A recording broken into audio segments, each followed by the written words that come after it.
ខ្ញុំបាទសូមលើកយកសិភៅហេរញ្ញវត្ថុមួយក្បាលមកធ្វើការសង្ខេបជូនអ្នកទាំងអស់គ្នាដែលមានចំណងជើងថា Money Master the Game ដែលមានចំណងជើងតូចៗនៅខាងក្រោមថា7ជំហានក្នុងការកសាងសេរីភាពផ្នែកហេរញ្ញវត្ថុសិភៅនេះនិពន្ធដោយវាគ្មិននិយាយលើកទឹកចិត្តដល់ល្បីល្បាញគឺលោក Tony Robbins ដែលជាអ្នកជំនាញនិយាយជាសាធារណៈជាវាគ្មិនលើកទឹកចិត្តនិងជាអ្នកស្វែងរកទេពកោសល្យរបស់មនុស្សដ៏ល្បីសញ្ជាតិអាមេរិកបាននិយាយពីកម្មវិធីសិក្ខាសាលារបស់ Tony Robbins ពេលធ្វើឡើងម្ដងមានមនុស្សចូលរួមរាប់ម៉ឺននាក់ហើយសម្បត្តិចូលរួមទស្សនាក៏មិនថោកដែរតាមរយៈកម្មវិធីសិក្ខាសាលាទាំងអស់នេះធ្វើឲ្យតម្លៃខ្លួនរបស់គាត់ឡើងខ្ពស់ខ្លាំងនិងបានក្លាយជាមហាសេដ្ឋីប្រាក់វ៉លលានតាំងពីយូរយារណាស់មកហើយចំណេះដឹងហិរញ្ញវត្ថុនិងតាក់ទិចក្នុងការវិនិយោគរបស់គាត់រឹតតែមិនធម្មតាទៅទៀតដែលធ្វើឲ្យទ្រព្យសម្បត្តិផ្ទាល់ខ្លួនរបស់គាត់កើនឡើងកាន់តែច្រើនឡើងពីមួយថ្ងៃទៅមួយថ្ងៃមិនត្រឹមតែជាវាគ្មិននិយាយជាសាធារណៈគ្រូបង្វឹកអ្នកនិពន្ធនិងជាអ្នកវិនិយោគប៉ុណ្ណោះទេអ្វីដែលគួរឲ្យកត់សម្គាល់នោះគឺគាត់ជាមនុស្សដែលមានទំនាក់ទំនងជាមួយនឹងបុគ្គលល្បីៗជាច្រើននៅក្នុងលោកស្ទើរគ្រប់វិស័យហើយទំនាក់ទំនងទាំងនោះបានមកពីការដែលគាត់ផ្ដល់សេវាប្រឹក្សាទៅកាន់ពួកគេគាត់ធ្លាប់បានប្រឹក្សាយោបល់ឲ្យប្រធានាធិបតី Bill Clinton តារាភាពយន្ត Hollywood Hugh Jackman និងតារាចម្រៀង Pitbull ជាដើមដើម្បីសរសេរសៀវភៅមួយក្បាលនេះឡើងគាត់បានធ្វើការសម្ភាសន៍ជាមួយមហាសេដ្ឋីនិងអ្នកវិនិយោគល្បីៗជាច្រើនជាង50រូបក្នុងនោះក៏មាន Ray Dalio និង Warren Buffett ផងដែរ Tony Robbins យល់ថាសេរីភាពហិរញ្ញវត្ថុគឺជាការដែលមានប្រភពចំណូលនឹងថឹងនិងជាក់លាក់មួយដែលអនុញ្ញាតឲ្យអ្នកធ្វើរឿងអ្វីដែលអ្នកចង់ធ្វើដោយមិនចាំបាច់ខ្វាយខ្វល់ពីការចំណាយប្រចាំថ្ងៃនោះឡើយនិយាយដល់ពាក្យនេះអ្នកណាក៏ប្រាថ្នាចង់បានដែរហើយសៀវភៅនេះនឹងបង្រៀនយើងពី7ជំហានក្នុងការកសាងប្រភពចំណូលដើម្បីទទួលបានសេរីភាពហិរញ្ញវត្ថុពិតប្រាកដក្នុងជីវិតជំហានទី1ងាយស្រួលទេមានតែពាក្យ2ម៉ាត់ប៉ុណ្ណោះគឺសន្សំពាក្យនេះមិនថាមហាសេដ្ឋី Warren Buffett ឬក៏ Robert Kiyosaki ទេសុទ្ធតែបានលើកឡើងបែបនេះនៅក្នុងសៀវភៅនេះ Tony Robbins ណែនាំឲ្យយើងចាប់ផ្ដើមការសន្សំដោយដកចំណូល 10% ដែលយើងរកបានសម្រាប់ទុកវិនិយោគ 10% មិនអាចប៉ះពាល់ដល់ការហូបចុកឬតម្រូវការប្រចាំថ្ងៃរបស់អ្នកនោះទេប៉ុន្តែវាជាការចាប់ផ្ដើមឈានទៅរកវិធីក្លាយជាអ្នកមានដ៏ល្អមួយបន្ទាប់មកទៀតអ្នកត្រូវសន្យាថាត្រូវបង្កើនចំនួនទឹកប្រាក់នេះម្ដងបន្តិចត្រង់ចំណុចនេះអ្នកអាចប្រើប្រាស់វិធីបែបនេះឧទាហរណ៍ថាខែនេះអ្នករកបានច្រើនជាងរាល់ខែអ្នកអាចដកយកពាក់កណ្ដាលឬចំណែកសមរម្យណាមួយនៃចំណូលដែលអ្នករកបានលើសនោះមកធ្វើការសន្សំ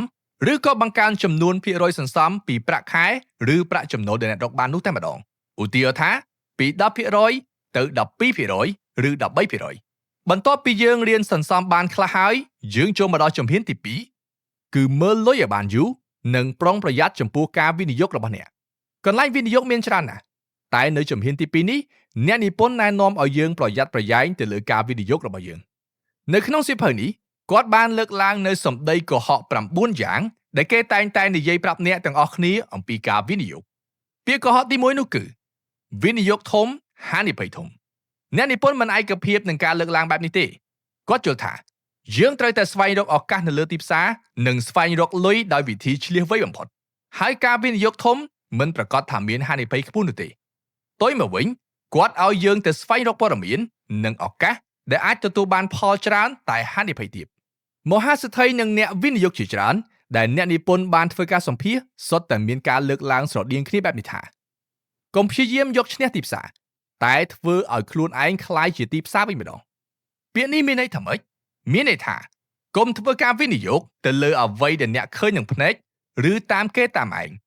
ត្រូវតែចេះវិនិយោគដោយប្រើយុទ្ធសាស្ត្រមិនលោភលន់និងអាចគ្រប់គ្រងហានិភ័យបាន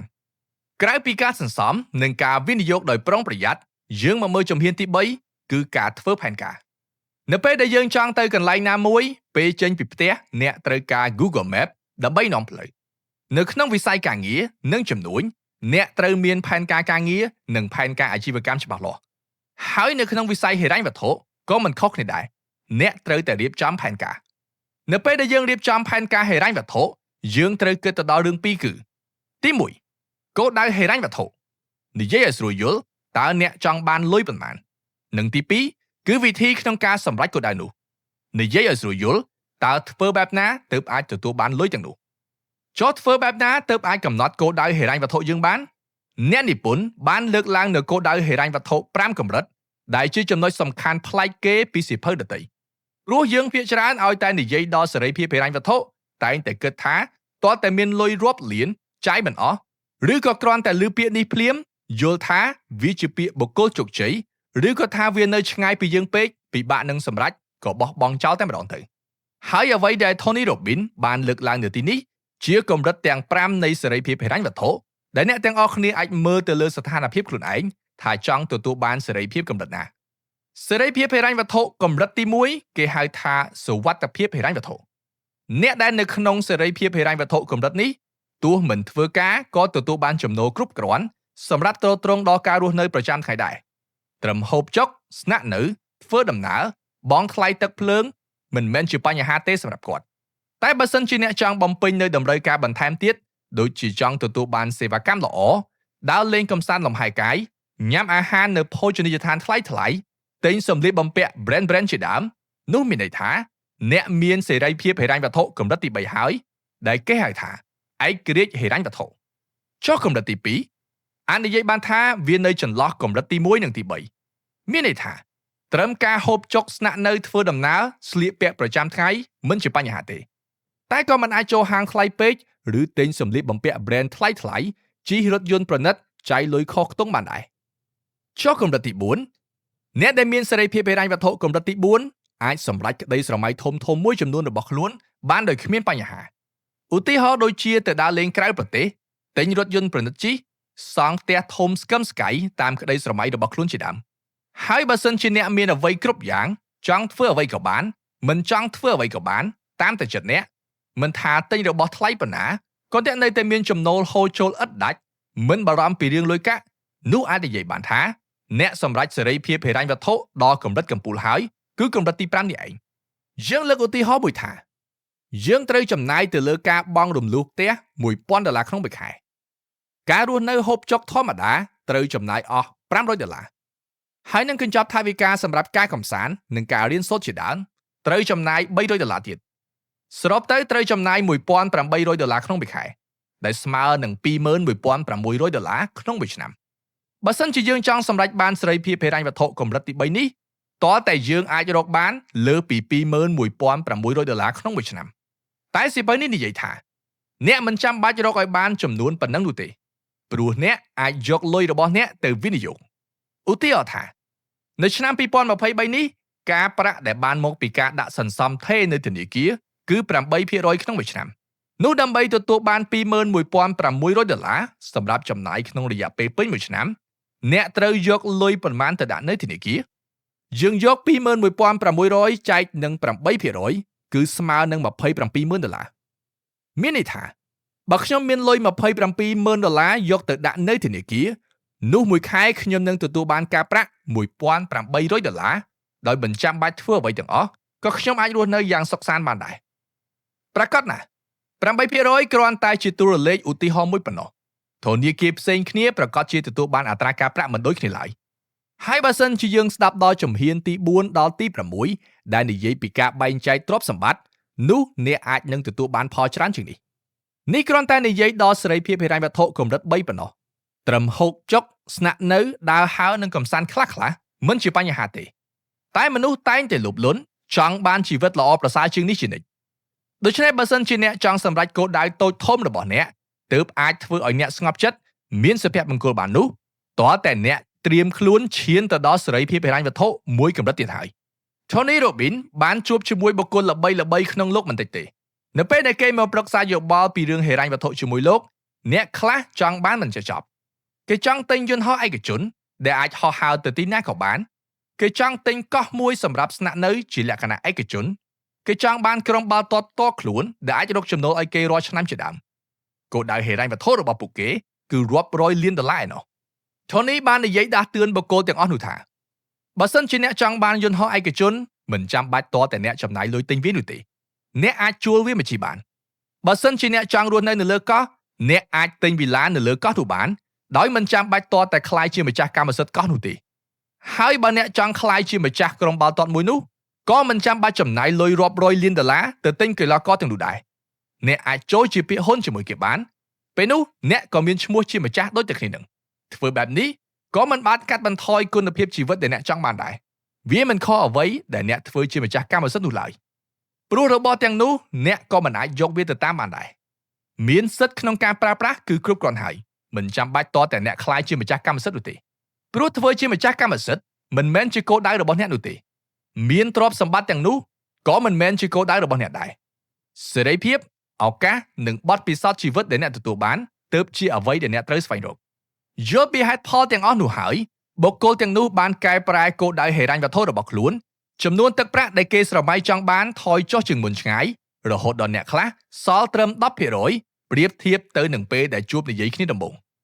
ខ្លឹមសារខាងលើនេះយើងបានលើកឡើងហើយពីគោលដៅហិរញ្ញវត្ថុដែលយើងចង់បាននិងកម្រិតទាំង5របស់វា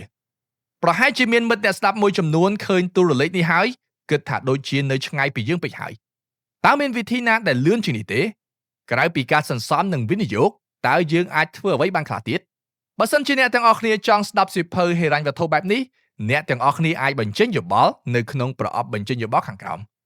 យើងនឹងលើកយកសៀវភៅហិរញ្ញវត្ថុមួយក្បាលទៀតមកធ្វើការសង្ខេបជូនអ្នកទាំងអស់គ្នាដែលមានចំណងជើងថា Get Good with Money ដែលនៅក្នុងសៀវភៅនោះគេនឹងប្រាប់យើងពីវិធីក្នុងការរកចំណូលឲ្យបានច្រើននិងលឿនជាងនេះអ្នកនិពន្ធក្នុងសៀវភៅនោះនិយាយថាចំណូលរបស់យើងអាចបែងចែកចេញជា3ប្រភេទគឺចំណូលដែលបានមកពីការងារចំណូលបានមកពីរបរបន្ទាប់បន្សំនិងចំណូលបានមកពីការវិនិយោគដូច្នេះមិនថាអ្នកមានសេរីភាពហិរញ្ញវត្ថុហើយឬនៅទេការវិនិយោគគឺជារឿងមួយដែលអ្នកត្រូវរៀនតាំងពីដំបូងមុននឹងក្លាយជាអ្នកមានវាជាវិធីក្នុងការពន្លឿនយើងឲ្យកាន់តែមានលុយច្រើនហើយក្រោយពេលដែលអ្នកក្លាយជាអ្នកមានហើយវាគឺជាប្រភពចំណូលអកម្មមួយរបស់អ្នកចុះយើងត្រូវបែងចែកការវិនិយោគរបស់យើងបែបណាទៅយើងមកនិយាយពីជំហានទី4ទី5និងទី6ដែលយើងនឹងលើកយកមកនិយាយជាមួយគ្នានៅក្នុងផ្នែកទី2នេះ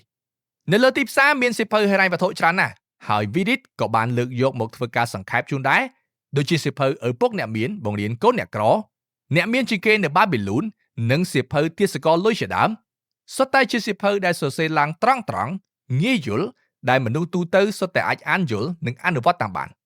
ចំណែកឯសៀវភៅមួយក្បាលនេះកាន់តែងាយស្រួលអនុវត្តទៅទៀតព្រោះអ្នកនិពន្ធបានរៀបរាប់យ៉ាងក្បោះក្បាយងាយយល់តាមលំដាប់លំដោយគ្រាន់តែយកទៅធ្វើតាមក៏អាចទទួលបានលទ្ធផលនឹកស្មានមិនដល់ដែរខាងលើយើងបានលើកឡើងពីការសន្សំនិងការវិនិយោគហើយ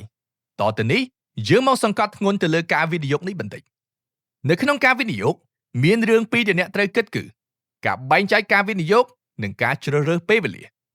និយាយឲ្យស្រួលយល់គឺមានលុយត្រូវទិញអ្វីទិញប៉ុន្មានទិញពេលណាចង់ឲ្យខ្លួនឯងក្លាយជាមនុស្សដែលអាចតាមដានបម្រែបម្រួលទីផ្សារបានគ្រប់ពេលវាមិនមែនជារឿងងាយទេដូច្នេះការដែលចេះបែងចែកទ្រព្យនិងដើមទុនវិនិយោគគឺជារឿងដែលអ្នកត្រូវយល់ឲ្យបានស៊ីជម្រៅ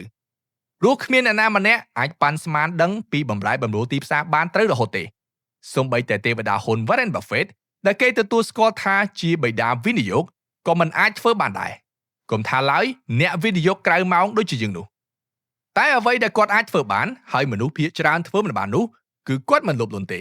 ហើយគាត់អាចបែងចែកការវិនិយោគបានល្អបំផុតជាង50ឆ្នាំមកនេះផលចំណេញដែលបានមកពីការវិនិយោគទៅលើក្រុមហ៊ុនរបស់គាត់ទទួលបានជាង 20% ជាមធ្យមជារៀងរាល់ឆ្នាំខណៈដែលក្រុមហ៊ុន S&P 500 បានត្រឹមតែ 10% ប៉ុណ្ណោះ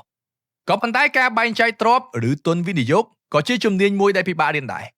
សូម្បីតែសាស្ត្រាចារ្យហិរញ្ញវត្ថុដែលបង្រៀននៅសាកលវិទ្យាល័យក៏មិនប្រកាសថាអាចនិយាយច្បាស់ដែរ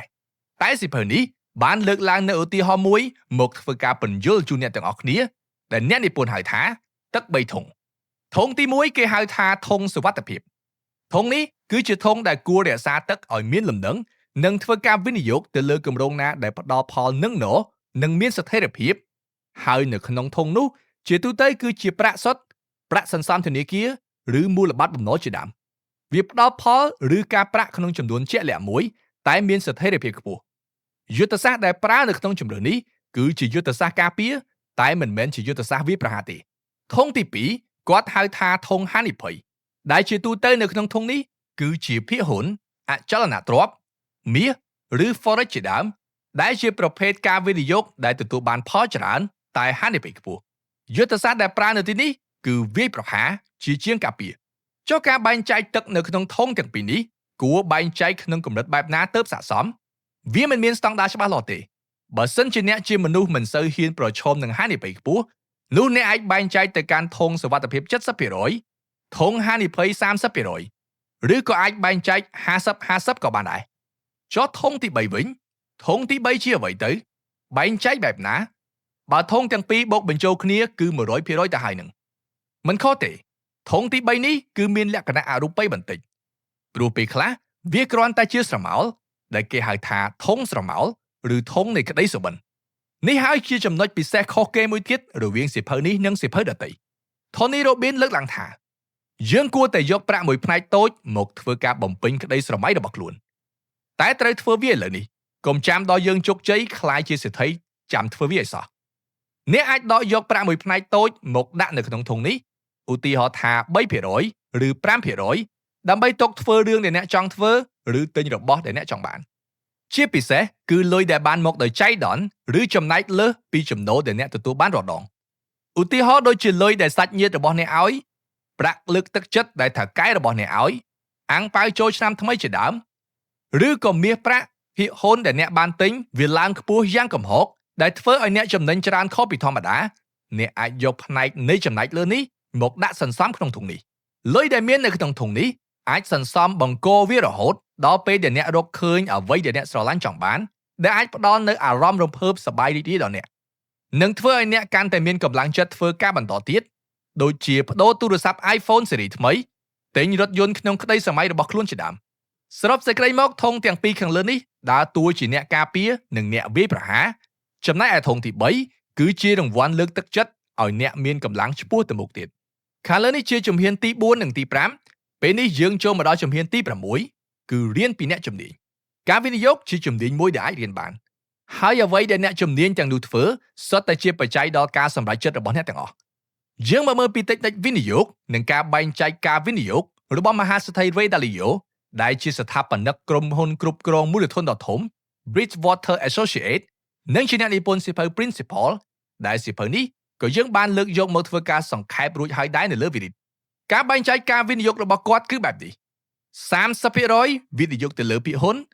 15% វិនិយោគទៅលើមូលបត្របំណុលរយៈពេលខ្លីនិង 40% វិនិយោគទៅលើមូលបត្របំណុលរយៈពេលវែងនិងនៅសល់ 15% ទៀតវិនិយោគទៅលើមាសឬទំនិញមានតម្លៃផ្សេងៗជាដើមត្រង់ចំណុចនេះខ្ញុំសូមពន្យល់បន្តិចពីពាក្យគន្លឹះមួយគឺមូលបត្របំណុលមូលបត្របំណុលឬ bonds ខុសពីភាគហ៊ុនឬ stock ត្រង់ថាមួយបង្ហាញពីភាពជាម្ចាស់បំណុលហើយមួយទៀតបង្ហាញពីភាពជាម្ចាស់កម្មសិទ្ធិឧទាហរណ៍ថារដ្ឋាភិបាលមួយគ្មានប្រាក់អភិវឌ្ឍប្រទេសទេឬក៏ធនាគារមួយខ្វះប្រាក់ឲ្យអតិថិជនខ្ចីដូច្នេះធនាគាររដ្ឋាភិបាលឬសាជីវកម្មទាំងនោះអាចខ្ចីប្រាក់ពីអ្នកវិនិយោគដែលជាប្រជាពលរដ្ឋទូទៅតាមរយៈការបោះផ្សាយមូលបត្របំណុលឲ្យគេទិញដោយសន្យាថានឹងផ្ដល់ការប្រាក់ទៅឲ្យអ្នកទិញក្នុងអត្រាណាមួយក្នុងរយៈពេលកំណត់មួយបើនិយាយថាប្រាក់ចំណេញដែលបានមកពីការទិញភាគហ៊ុនគឺជាការបែងចែកភាគលាភនោះប្រាក់ចំណេញដែលបានមកពីការទិញមូលបត្របំណុលគឺជាការប្រាក់ការវិនិយោគទៅលើមូលបត្របំណុលមានហានិភ័យទាបជាងតែប្រាក់ចំណេញក៏ទាបដែរនៅកម្ពុជាប្រាក់ចំណេញដែលបានមកពីការទិញមូលបត្របំណុលគឺក្នុងចន្លោះ 4% ទៅ 8% ក្នុងមួយឆ្នាំបន្ទាប់ពីបែងចែកការវិនិយោគរួចរាល់ហើយវាប្រកាសជាមានការប្រែប្រួលទៅតាមទីផ្សារហើយពេលខ្លះភាគហ៊ុនដែលអ្នកបានវិនិយោគវាមិនឡើងទេតែតម្លៃមាសវាឡើងបើសិនជាមាសដែលអ្នកវិនិយោគនោះវាឡើងពី 30% ទៅ 40% នៃទ្រព្យសម្បត្តិទាំងអស់ដែលអ្នកមានអ្នកត្រូវតែលក់វាចោលខ្លះដើម្បីបានលំហូរសាច់ប្រាក់មកវិញហើយឲ្យវារក្សាក្នុងកម្រិតដូចដើមគឺ40 30 15 និង 15ការបែងចែកជាថ្មីឡើងវិញបែបនេះគួរធ្វើឡើងក្នុងរយៈពេល1ឆ្នាំម្ដងយុទ្ធសាស្ត្រនេះក៏ស្របគ្នាទៅនឹងតិចនិចក្នុងការវិនិយោគរបស់មហាសេដ្ឋី Warren Buffett ដែលគាត់ណែនាំឲ្យយើងដាក់ទុនវិនិយោគនៅក្នុងវិស័យផ្សេងៗគ្នាដើម្បីកាត់បន្ថយហានិភ័យដែលគាត់មានពាក្យមួយម៉ាត់ដ៏ល្បីល្បាញថាកុំយកពងមាន់ទាំងអស់ទៅដាក់ក្នុងកន្ត្រកតែមួយនិយាយចប់ពីជំហានទី6ក្នុងការកសាងសេរីភាពហិរញ្ញវត្ថុរួចហើយយើងចូលមកដល់ជំហានចុងក្រោយដែលជាជំហានសំខាន់ជាងគេដែលគោលបំណងរបស់គេគឺដើម្បីរំលឹកដល់អ្នកពីអត្ថន័យនៃសេរីភាពហិរញ្ញវត្ថុនេះឯងអ្នកត្រូវយល់ថាគោលបំណងរបស់យើងគ្រប់គ្នាមិនមែនជាលុយទេតែជាសមត្ថភាពក្នុងការប្រើប្រាស់លុយដើម្បីសម្រេចបានក្តីសុខរឿងនេះមានគេនិយាយច្រើនមកហើយ កុំដើម្បីតែលុយធ្វើឲ្យបាត់បង់អត្ថន័យនិងសេរីភាពក្នុងការរស់នៅឯសោះលុយមិនអាចទិញសុភមង្គលបានមែនតែលុយអាចធ្វើឲ្យយើងធ្វើបានរឿងជាច្រើនដែលយើងសប្បាយចិត្តដូចជាទី1ធ្វើឲ្យជីវិតយើងមានន័យមានលុយអ្នកអាចធ្វើដំណើរជុំវិញពិភពលោកជាមួយនឹងមនុស្សដែលអ្នកស្រឡាញ់អាចឲ្យអ្នករៀនចំណេះជំនាញនិងទទួលបានបទពិសោធន៍ថ្មីៗទី2លុយអាចទិញពេលវេលាអ្នកដទៃអ្នកអាចឲ្យគេធ្វើរឿងណាមួយដែលអ្នកមិនចង់ធ្វើដូចជាបោសសម្អាតផ្ទះលាងចានបោកខោអាវបើកឡានជាដើមដើម្បីឲ្យអ្នកមានពេលវេលាគ្រប់គ្រាន់ទៅធ្វើរឿងដែលអ្នកចង់ធ្វើទី3លុយអាចធ្វើឲ្យអ្នកជួយអ្នកដទៃបាននេះក៏ជាអ្វីដែលអ្នកនិពន្ធលើកឡើងប្លែកពីគេដែរគោលបំណងចុងក្រោយមួយដែលមហាសេដ្ឋីភាគច្រើនចង់បាននោះគឺជួយអ្នកដទៃមិនថាបង្កើតមូលនិធិផ្ទាល់ខ្លួនឬចូលរួមកិច្ចការសង្គមតាមរយៈអង្គការមនុស្សធម៌ផ្សេងៗនោះទេការជួយអ្នកដែលខ្វះខាតអាចធ្វើឲ្យអ្នកទទួលបានក្តីសុខនិងសុភមង្គលពិតប្រាកដតាមការពិសោធន៍បានឲ្យដឹងថាការផ្ដល់ឲ្យទៅកាន់អ្នកដទៃធ្វើឲ្យមនុស្សមានក្តីសុខជាជាងការទទួលបានហើយកម្រិតនៃក្តីសុខនោះកាន់តែជ្រាលជ្រៅនិងយូរអង្វែងបើសិនជាអ្នកផ្ដល់ឲ្យទៅកាន់មនុស្សដែលអ្នកមិនស្គាល់សោះដូចជាស្ដេចដែក Type Carnegie មហាសេដ្ឋីអាមេរិក Rockefeller Warren Buffett និង Bill Gates ជាដើម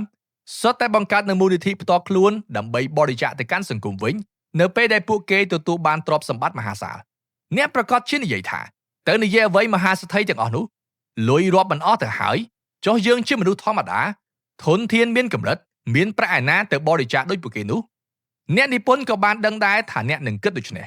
ទើបគាត់បានលើកយករឿងមួយដែលគាត់ធ្លាប់បានជួបប្រទះកាលពីនៅតូចមកធ្វើការបង្ហាញជូនអ្នកទាំងអស់គ្នានៅពេលដែល Tony អាយុ11ឆ្នាំគ្រួសាររបស់គាត់ក្រខ្លាំងណាស់សូម្បីតែបាយ3ពេលក៏ជាបញ្ហាដែរពេលបុណ្យ Thanksgiving មកដល់គាត់គ្មានអ្វីហូបទេដើរចេញទៅក្រៅផ្ទះក៏ប្រទះឃើញកញ្ចប់បាយមួយដែលជនមិនស្គាល់មុខដាក់នៅខាងមុខទ្វារគាត់សប្បាយចិត្តខ្លាំងណាស់គាត់និយាយថានេះប្រហែលជាក្តីសុខមួយដែលមិនអាចកាត់ថ្លៃបាននិងជាអនុស្សាវរីយ៍ដ៏ល្អបំផុតមួយដែលគាត់ចងចាំអស់មួយជីវិតក្រោយមកទើបគាត់ទទួលបានជោគជ័យគួរសមគាត់ក៏ធ្វើដូចគ្នានេះដែរគាត់បានបង្កើតកម្មវិធីសប្បុរសធម៌មួយដែលអាចធ្វើបាយកញ្ចប់ចំនួន500លានកញ្ចប់ក្នុងមួយឆ្នាំដើម្បីចែកជូនទៅកាន់អ្នកអត់ឃ្លាននឹងត្រូវការជំនួយយើងទាំងអស់គ្នាក៏អាចចាប់ផ្ដើមធ្វើអំពើល្អនិងចែករំលែកក្តីស្រឡាញ់ទៅកាន់មនុស្សដែលអ្នកមិនស្គាល់បានដែរជំនួយទាំងអស់នោះអ្នកអាចធ្វើវាបានគ្រប់រូបភាពមិនថាជាពេលវេលាការជួយឧបត្ថម្ភឬជាការលើកទឹកចិត្តចែករំលែកក្តីស្រឡាញ់និងស្នាមញញឹមនោះទេសុទ្ធតែជាការផ្ដល់ឲ្យទាំងអស់ខាងលើនេះជាខ្លឹមសារសំខាន់ដែលសង្ខេបចេញពីសៀវភៅហិរញ្ញវត្ថុ7ជំហានដែលជំហានទី1អ្នកនិពន្ធណែនាំឲ្យយើងចេះសន្សំលុយទុកជំហានទី2ក្រោយពីមានលុយហើយមិនឲ្យអ្នកទៅវិនិយោគភ្លាមទេតែឲ្យអ្នកទុកវាមើលឲ្យយូរប្រយ័ត្នចាញ់បោកគេជំហានទី3ធ្វើផែនការហិរញ្ញវត្ថុជំហានទី4ទី5និងទី6គឺចាប់ផ្ដើមបែងចែកការវិនិយោគធ្វើឲ្យលំហូរចំណូលមានលំនឹងនិងរៀនពីអ្នកជំនាញដែលយើងត្រូវតែធ្វើវាក្នុងពេលជាមួយគ្នានិងជំហានទី7គឺជាអាថ៌កំបាំងដ៏សំខាន់ក្នុងការរក្សាបាននូវសេរីភាពហិរញ្ញវត្ថុនិងផ្លូវចិត្តដ៏អស្ចារ្យនោះគឺរៀនរីករាយនិងដំណើរឆ្ពោះទៅរកសេរីភាពហិរញ្ញវត្ថុនិងចេះចែករំលែកវាទៅកាន់មនុស្សជុំវិញខ្លួនជាចុងក្រោយយើងសូមលើកយកពាក្យផ្ដែផ្ដាំប៉ុន្មានម៉ាត់ដែលអ្នកត្រូវចងចាំក្នុងខ្លួនទី1ការវិនិយោគកុំធ្វើតាមគេគួររកវិធីវិនិយោគណាមួយដែលស័ក្តិសមនឹងខ្លួនឯងត្រូវរកលំនឹងផ្លូវចិត្តខ្លួនឯងកុំលោភលន់ឲ្យសោះបើអ្នកខ្លាចជាអ្នកមានហើយបែរជាផ្លូវចិត្តរបស់អ្នកមិនស្កប់ស្កល់ក៏ជីវិតអ្នកមិនមានអីដែរទី2គន្លឹះក្នុងការសម្រេចបានសេរីភាពហិរញ្ញវត្ថុពិតប្រាកដគឺការធ្វើឲ្យខ្លួនឯងក្លាយជាមនុស្សមានតម្លៃដែលគេត្រូវការនិងផ្ដល់ផលប្រយោជន៍ដល់គេជានិច្ចអ្នកកាន់តែមានតម្លៃកាន់តែមានប្រយោជន៍អ្នកនឹងអាចរកចំណូលបានកាន់តែច្រើនទី3នៅក្នុងជីវិតមិនមែនមានតែគោលដៅមួយមុខទេរាល់វិនាទីដែលអ្នកបានឆ្លងកាត់សុទ្ធតែមិនអាចត្រឡប់ក្រោយបានទាំងអស់ដូច្នេះចូលចំណាយពេលវេលារបស់អ្នកឲ្យមានន័យនិងចេះរីករាយនឹងដំណើរជីវិតមួយនេះទី4អត្ថន័យនៃជីវិតពិតប្រាកដមិនមែនអ្នកមានអ្វីខ្លះនោះទេតែជាអ្វីដែលអ្នកបានផ្ដល់ឲ្យព្រោះសុភមង្គលពិតប្រាកដមិនមែនបានមកពីអ្វីដែលអ្នកមានឡើយតែវាបានមកពីអ្វីដែលអ្នកផ្ដល់ឲ្យទៅកាន់អ្នកដទៃអរគុណចំពោះការតាមដានស្ដាប់របស់អ្នកទាំងអស់គ្នាសូមអបអរសាទរអ្នកបានស្ដាប់ចប់សៀវភៅមួយក្បាលទៀតហើយ